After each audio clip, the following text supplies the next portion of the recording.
Hello everyone, and welcome to our match preview on Football Talks podcast. My name is Ozzie, and I'm your host for this evening. After a nervy win against Wolves on Sunday, we turn our attentions to the next fixture, which is a double header in Matchweek 25 as Liverpool face Aston Villa at Villa Park. So let's preview the game by analysing the teams in terms of their form, also present the team news, and I'll also predict the lineups and give you a tactical breakdown. So let's talk about Aston Villa. Only one win in the last 5 games. That victory was against Everton almost a month ago in Matchweek 21. Then they had two back-to-back draws. One was a 2-2 draw against Arsenal and a 1-1 draw against West Ham. And then they had a shocking defeat in the hands of Wolves where they lost 2-0. And then a few days ago, they just about grabbed a point against 10 men Ipswich Town. So this current Villa team have been struggling in form, but they've also had quite a few injury issues, which is no different to any other team in the league.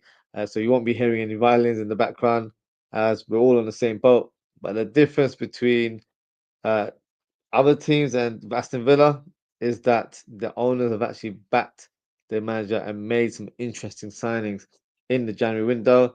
They signed Daniel Marlon from Dortmund for £20 million. They signed Andres Garcia for an undisclosed fee from Levante. But they also made use of the loan market and signed Rashford, Asensio, and Disasi until the end of the season. But despite all of these players coming in, a few players also departed from the Villa squad, the likes of Duran moving on to Saudi Arabia, Philogene actually signing for Ipswich Town for £20 million, Diego Carlos going to Fenerbahce for 10 million. And they've also sent out Buendia on loan to Bayer Leverkusen. So on paper, the new signings that have been brought in January are pretty much replacements rather than additions to the squad. But it'll be very interesting to see how many of these new signings will be involved in this fixture. Now, moving on to Liverpool. Liverpool top of the table, 7 points clear, 4 wins and 1 draw in the last 5 games. But some Liverpool fans are suggesting that we're in crisis right now. Well, I would suggest that they give their heads a little bit of a wobble because that is not the case. I think we're doing all right. We might not be playing champagne football, but at this stage of the season, where games are coming uh, thick and fast like London buses, it's difficult to maintain a high level of performances. But what we are doing is producing a high level of consistency in terms of gaining points and getting the job done, which is what you want to see at this stage of the season. In previous years, we generally suffer due to a number of injuries or players looking burnt out. That hasn't been the case for most of the players. Some may look slightly jaded right now, but I'm sure squad rotation will be in full effect in the coming weeks, and it has to be done. Also, needs to utilize the squad to the strength in depth in terms of what we have because we do have players available with the likes of Endo and Kwanzaa coming in during the last game against Wolves, and they put in a great shift individually. So it goes to show that our squad players are ready to step in and deliver when required. So that should give the Liverpool fan base some confidence going into the upcoming fixtures. So let's move on and present the team news and see who's available and who's in contention to start this game. For Aston Villa, unfortunately, Boubacar Kamara picked up an injury against Ipswich Town and won't be available for this fixture. He joins a long list of casualties that include Pau Torres, Ross Barkley, and Amadou Onana. But Konsa, Matty Cash, and Leon Bailey, who have been out in recent weeks, will face late fitness tests in order to make the squad very uncertain if they will be able to participate. Now, in terms of Liverpool, Gakpo is out with an injury, unfortunately, and will be unavailable for this fixture. But good news, Curtis Jones returns to the squad after serving his one-match ban. Tyler Morton and Joe Gomez will be out for the foreseeable future. So what we'll do now is we'll present a graphic to predict the lineups, and we can discuss how both teams will set up and sort of pinpoint who I feel like will be the danger men or maybe some tactical tweaks during the games that we maybe need to look out for. So let's present the home team, which in this case is Aston Villa. So let me share the graphics with you guys.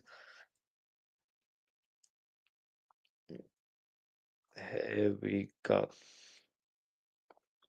So this is the Aston Villa lineup. They won't be playing a 4-4-2 formation. They generally play a 4-2-3-1 formation. So that's the one we're going to go with our setup. Now in goal is pretty much going to be Martinez, who is the mainstay keeper. So no squad rotation in that area. And then I did mention Mike Cash maybe facing a late fitness test. I don't think he'll be rushed into a lineup. If he is fit and ready, he will be available from the bench more than anything else. So I'm going to put their new signing Garcia, who has been playing in recent weeks. Let me write his full name. Maybe he'll come up. There he is. He's not been listed as a Villa player, but that is the player, Andres Garcia. And in terms of the left back, it's a debate. It's between Luca Dean and Matson. Matson's probably be the more attack-minded fullback, but I don't think Unai Emery will go for him. So I think it will be Luca Dean in that left back position, a player that pretty much has a strong all-round game and has a good delivery from set pieces as well as open play. So I think his ability will need to be on show in order to open up the Liverpool defense or create opportunities for the attackers in this Villa team. Now, in terms of the centre back pairing, I'm going to go for Disasi, who's been signed on loan from Chelsea. So he's played a number of games. He has been partnering Boubacar Kamara, but unfortunately he's out with an injury now. So I think Tyrone Mings will be the player that starts in this fixture. So that is the back four. No offense when I say these comments, but I think Tyrone Mings is probably a player we need to look at and make sure um, we put pressure on him because he is, a player that can cause sort of errors on the ball. So it's something maybe if we put a high press on the centre backs, it could be where they might give the ball away, and hopefully we can exploit that situation. So not the strongest of backlines that we've seen this season. So it gives me a bit of confidence going into his fixture. In terms of the double pivot, it's going to be McGinn and Tielemans. They're pretty much the mainstay. It would have been Amadou Kamara. Sorry, Amadou Onana, not Kamara. But unfortunately, he is not available for this fixture. So it'll be Tielemans and McGinn. Now, this sort of advanced position will be debatable. So the Villa fans might have a different perspective. The player that's been informed and I feel like should be starting in this game is Ramsey. Yes, Jacob Ramsey. There you go. But a lot of fans assume or are predicting that Marcus Rashford might start in this fixture. I don't think he will. I think he'll be used more of an impact sub in the second half when it's required. I don't think you need to play Rashford at the start in this game. In my opinion, you've got Ramsey, who's been in great form in recent weeks. So why not continue with the same or similar lineup that you have in recent weeks and try players that have been proven. Rashford is still a new player at the club, hasn't played a lot of games in recent weeks due to being frozen out by his previous manager in Ruben Amorim. So he's probably not fully fit as it stands, but could still have an impact off the bench. And obviously, with it being Liverpool, he'll probably have some joy to try and ruin our day, being I was going to say a former United player, but he's still technically a United player on their book. So I think he'll be used in the second half more than anything else. On the right hand side, if Leon Bailey's available, he could be an option, but I think they will go for Marlon from the start, who predominantly plays on the right side, and I think it will be Rogers who starts in the number 10 role. Some may suggest that Asensio could get a start in this game. I think it's too soon to have him starting games. I think Rogers has probably been Aston Villa's best players this season, alongside Watkins, who's picked up some good form in terms of hitting the back of the net. But I think Morgan Rogers has been more consistent this year. So for me, it's not going to be an easy situation to just move him out of the lineup. Essentially, will need to put in the work and not just replace a player based on his own reputation. He needs to show that he is, the better player right now. And at this stage, we haven't seen enough of Asensio to suggest that. So for me, Rodgers should start in this fixture for Aston Villa. And then up top, you've got Ollie Watkins, who will lead the line. So in terms of danger men, you already know it's going to be Watkins, who is a very interesting striker, very quick on and off the ball, and score a very different range of goals. Can be clinical one-on-one situations. He can score from outside the box. He's got good ability in the air as well. So he's a player we definitely need to make sure we don't get, um, exploited from, because he's a player that lacks that physical battle as well. So he's an all-round striker. So he's definitely someone that we need to make sure that we can keep quiet from the opening minutes.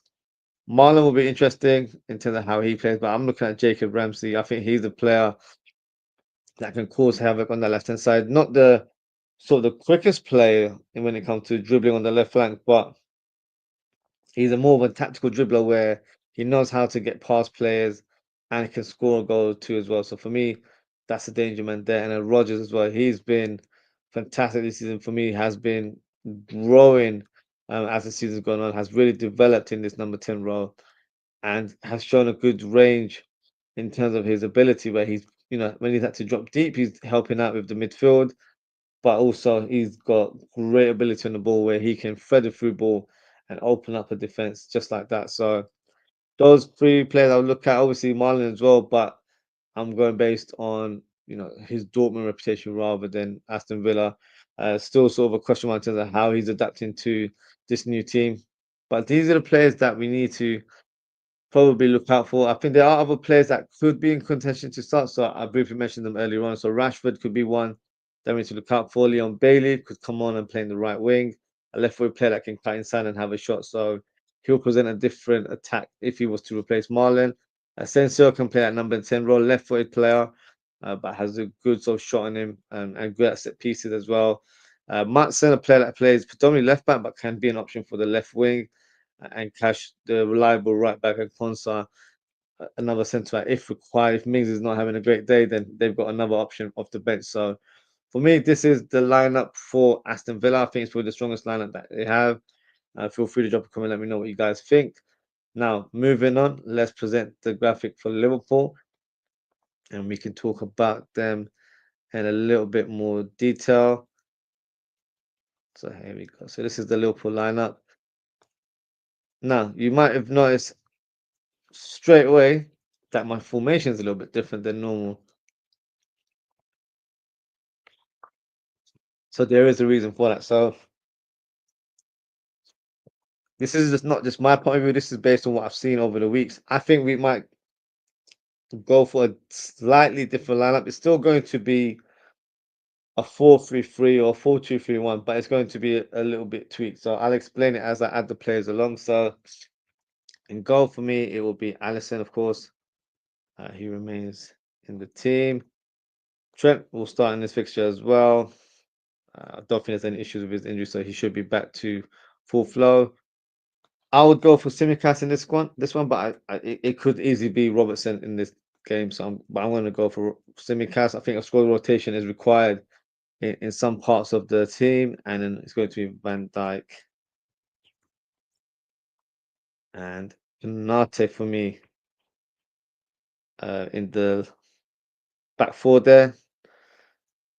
Now, the reason why I've gone for a single pivot rather than a double pivot, I think in this game, if Arsenal wants to be on the front foot and try and get an early goal and make a sort of statement very early in the game, I think this would be the way to go. So for me, it's probably worth having Gravenberg playing in that number 10, in that number 6 role, sorry.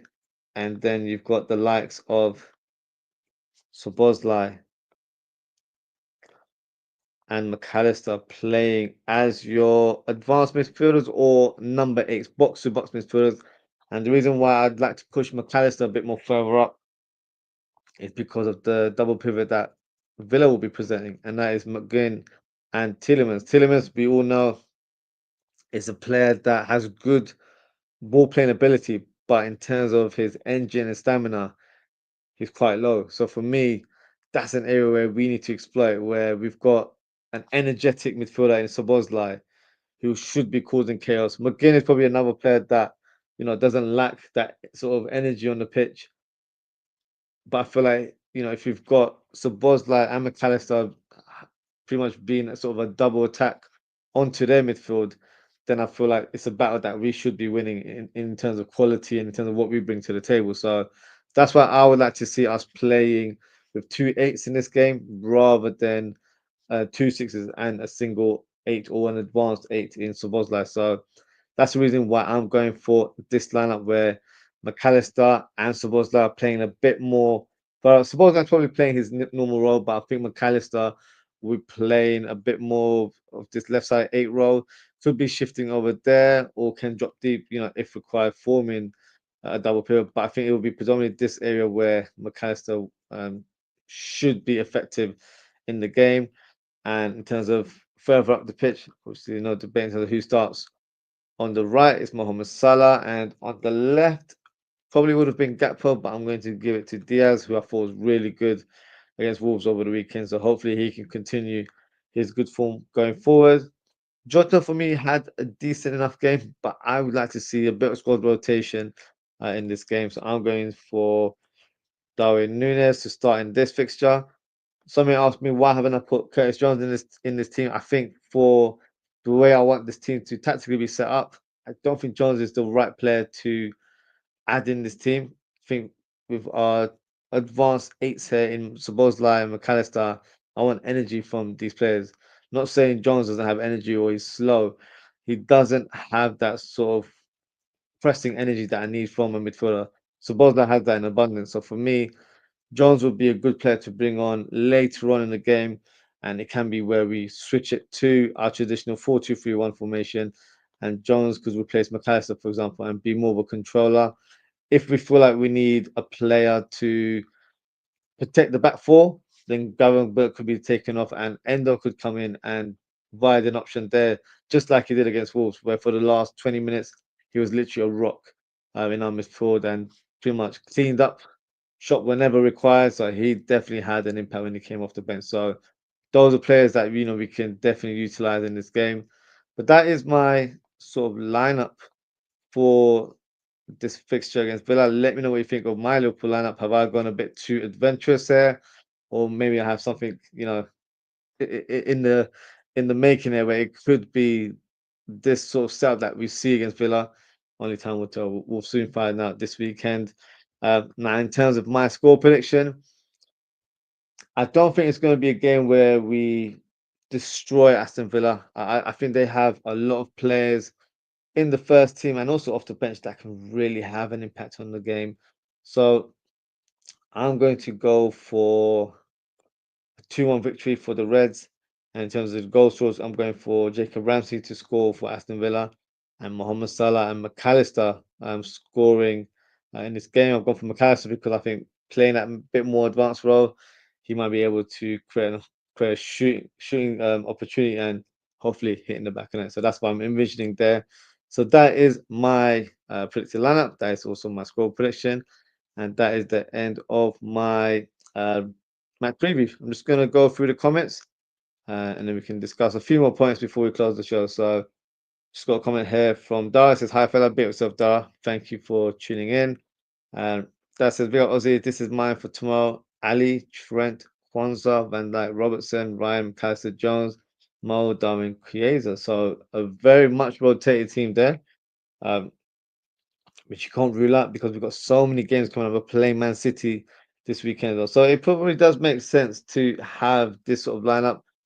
I just feel like due to our slightly lack of form in recent games, I would like it to be where we're playing our strongest teams as possible and just take it game by game rather than thinking too far ahead. Because I don't think Aston Villa is going to be a walk in the park. I think this is going to be a tricky fixture for Liverpool.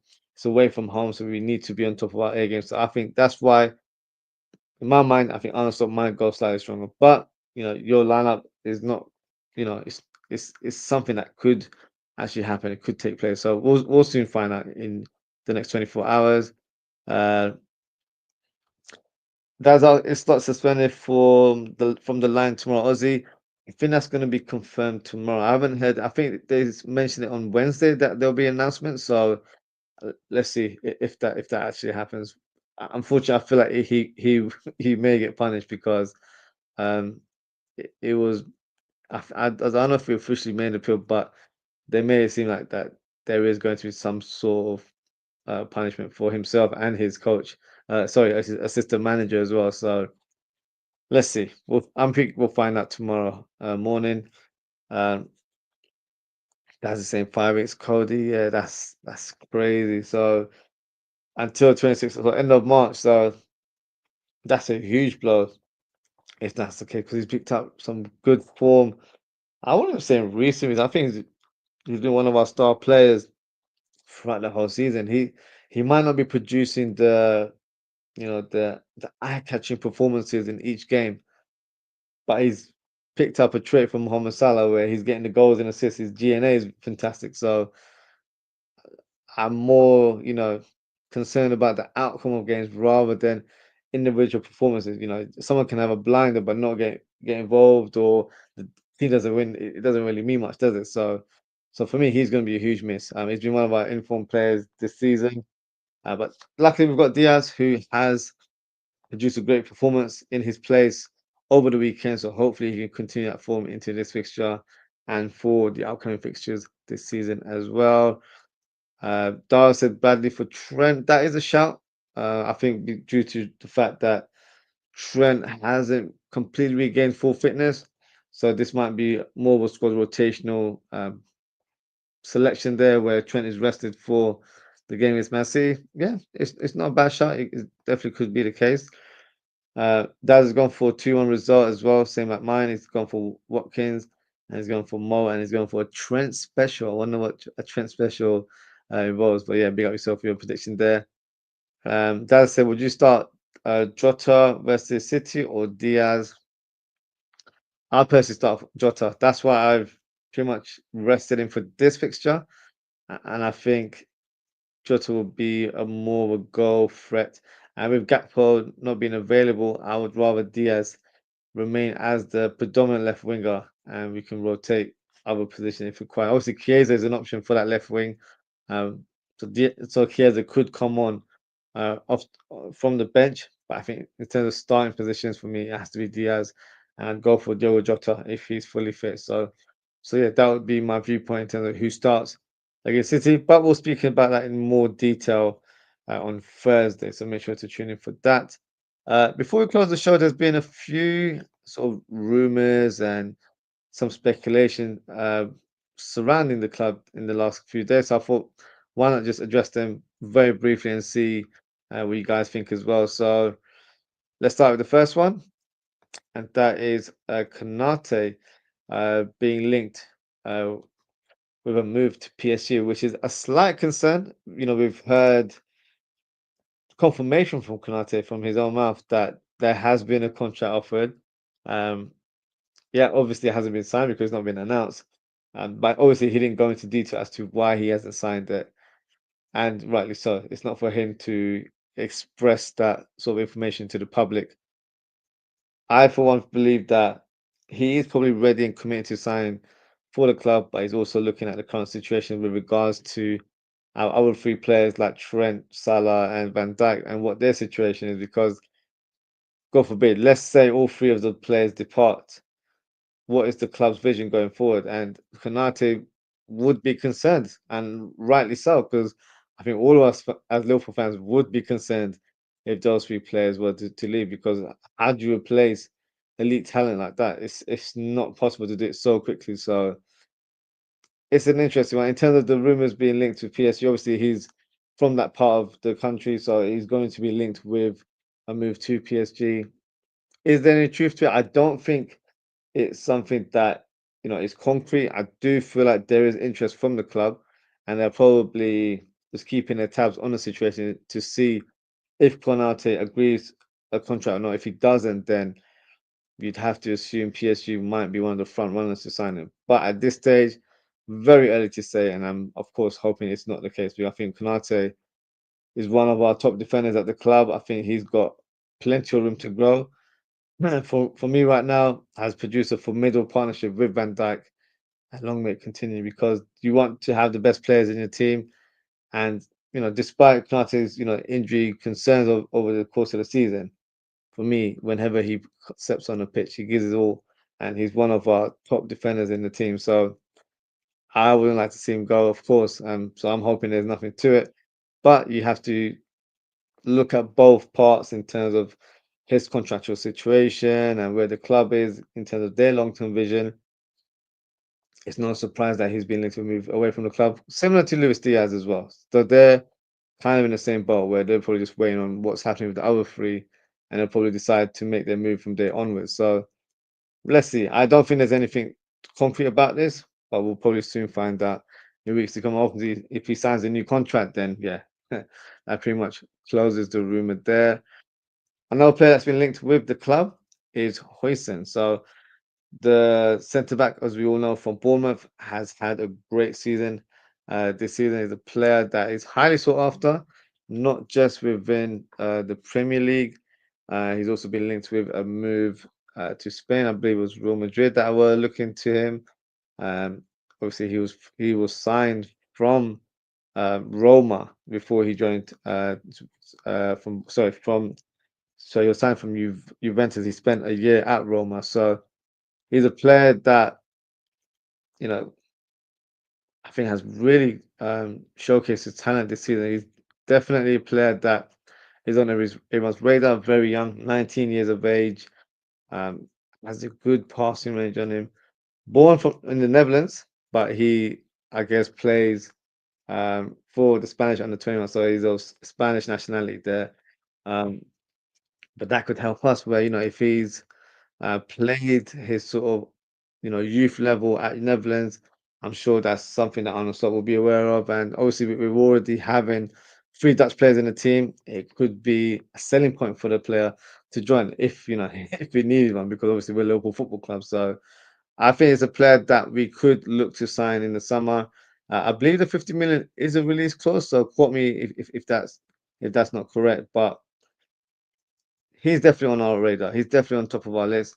Now, I would like him to be signed as an additional player to our team rather than it being a Van Dijk replacement. So, whenever I hear these rumors circulating regarding a centre back, a right back, or an attacker, I'm automatically concerned because does that mean our top three or our big three players are on the way of leaving, or are they being added to the squad? We won't know until we get some clarification with regards to their contract. But he's definitely a player that I feel like will be looked at, and a player that we could consider making a bid. So only time will tell. And speaking of the top three that I just mentioned, apparently, if you believe the rumors, Salah is set to sign a 2-year contract extension with Liverpool. Obviously, it's positive news. I should be happy about, but I'll only comment, when I see it, because right now it's simply speculation, and you know how it goes on social media, and reading online articles with regards to certain media outlets.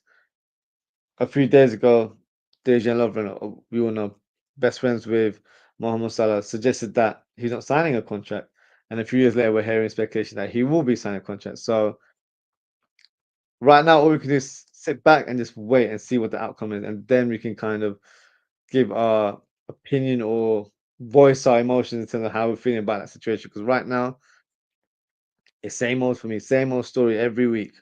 One way you're thinking he's going to leave, one way he's going to stay, and it's all three of the players. That's Van Dijk, Trent, and Mohamed Salah. So for me, my stance hasn't changed in regards to these three players. Once we get clarification, then I will give you my real reaction, because right now it's just paper talk. So I'm not really, you know, that getting involved in this sort of these rumors, because I don't know if there's any truth to it. Until they don't sign it, we will never know. So let's see what happens in regards to our players in terms of Salah, Van Dijk, and Trent. Another player that's been linked with the club is Isak in the last few weeks. Um, Rumors have been gathering pace, and more so in the last few days, suggesting that he is our number one target. Also wants Isak to lead the line next season. Now, you guys already know this is my dream signing when it comes to a striker joining the club. Whether it will happen or not, honestly, remains to be seen. I would love to say yes, but when you got honors like FSG, you can never say it with chess. So my concern with this as well, and I might be looking at this in a negative way, is that if he's coming through the door, does that mean Salah's going? Because we know, like for like, we're not replacing Mohamed Salah with a player that fits his profile. We're not replacing a player that plays like Salah, a left-footed right winger. Not only that, forget that aspect. We're not going to find a right winger that replaces Mohamed Salah's goals and assists. So we have to come up with another idea, another solution. So another solution would be where you sign a lethal striker up top, which we don't have. Right now we're playing our striker as bit of a false nine, where they're dropping deep and trying to regain possession and working around the box and on the channels rather than being an out and out striker playing against the centre backs on the shoulder, making runs, not really playing in that style. So could it be where we sign a striker like Isak where and the whole dynamic changes up top, where you've got a lethal striker up top playing up against the centre backs, and on the right wing you don't really have a Mohamed Salah inside right winger type player. You have an out winger who is going to tap the byline and whipping crosses into the box. That could be the way to go. So for me, I'm not getting too overjoyed with these sort of rumors because with Isak, he's a striker that I want, but I don't want him to be signed if it means that Salah has to leave. So for me, it's not at any cost that we get Isak. It has to be where he is added to our current front line. That's the way I want to see it. So we'll soon find out in terms of what happens. At this stage, very, very early to say. Next rumor that I saw earlier this week, very interesting one. Zaire Emery linked with a move to Liverpool. As we all know, he's a young midfielder from PSG, and he's a very interesting profile. Great technical ability, great on the ball, great engine. Can play as a number 6, as a number 8, and is very much suited to the way we play in terms of we play with double pivot. You can do the defensive job, but also, be a box-to-box player if required. I think he'd be a great addition to the team. And, if he really hits the heights that we expect from him, could even form a great partnership with Groundberg as a double pivot. So, is it a realistic signing? I'm not sure. So, I'm not sure what the current situation is with him at his club, which is PSG. If he's not getting enough game time, maybe he'd want to, move elsewhere. But I'm not too sure. I feel like if they were to sell him, he'd cost an arm and a leg. I think he'd be a very expensive signing. But would he be the player that I want? I think he'd be a great addition to our team. I think he fits the profile that we need.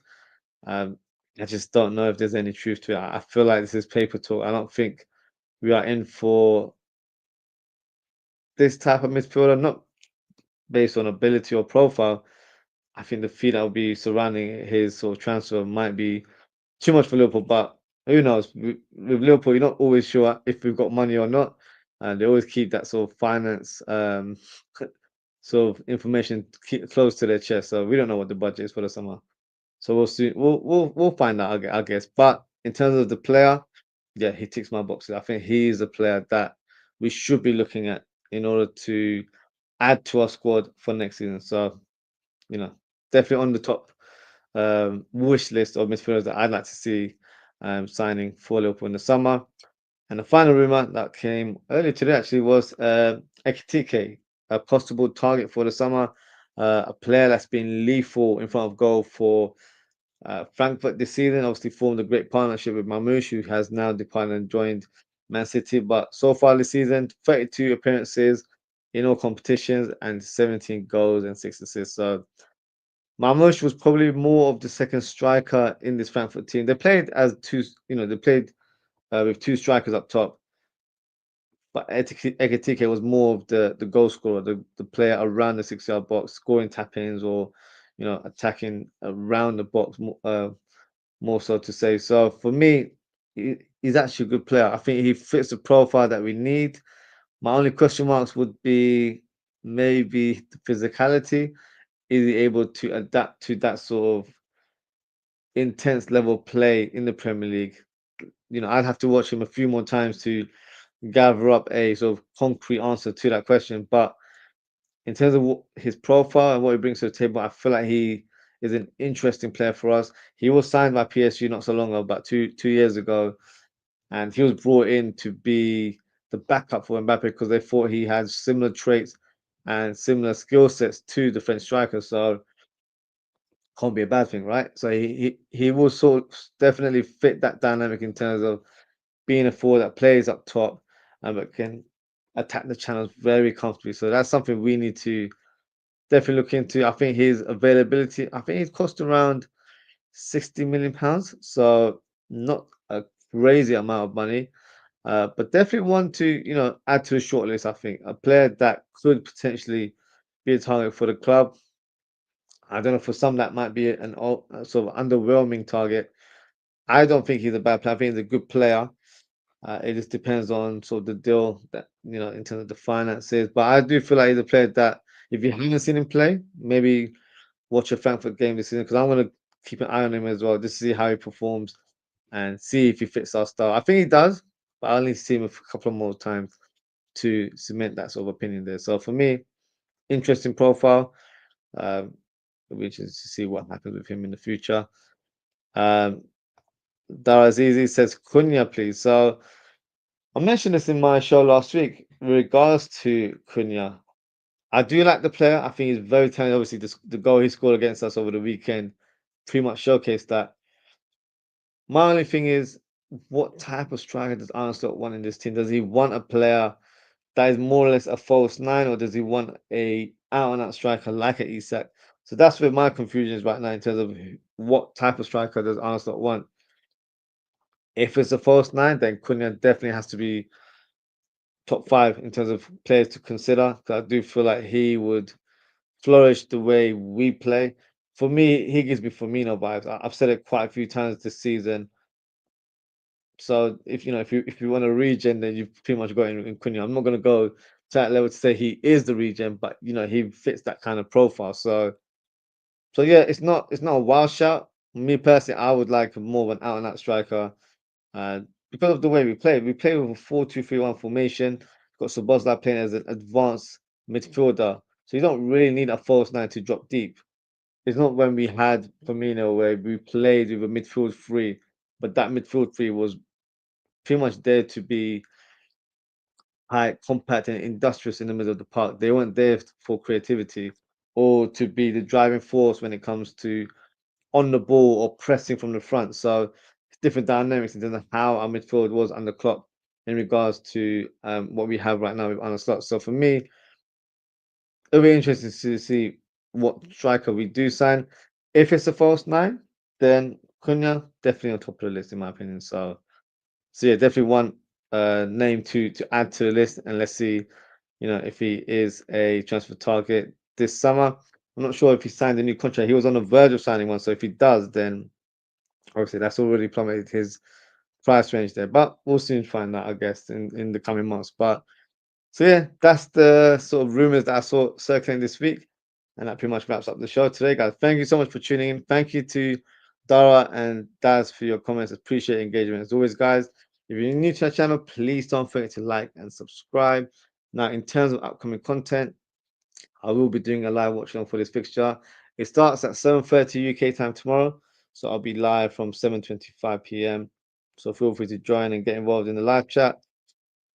And then we'll be doing a match reaction later in the evening, around 11 o'clock p.m. UK time. So feel free to join, and then we'll do a match preview of Man City versus Liverpool on Thursday evening. So that is it for tonight, guys. Thank you so much for tuning in. Take care, stay safe, and I hope to see you all tomorrow evening. Goodbye.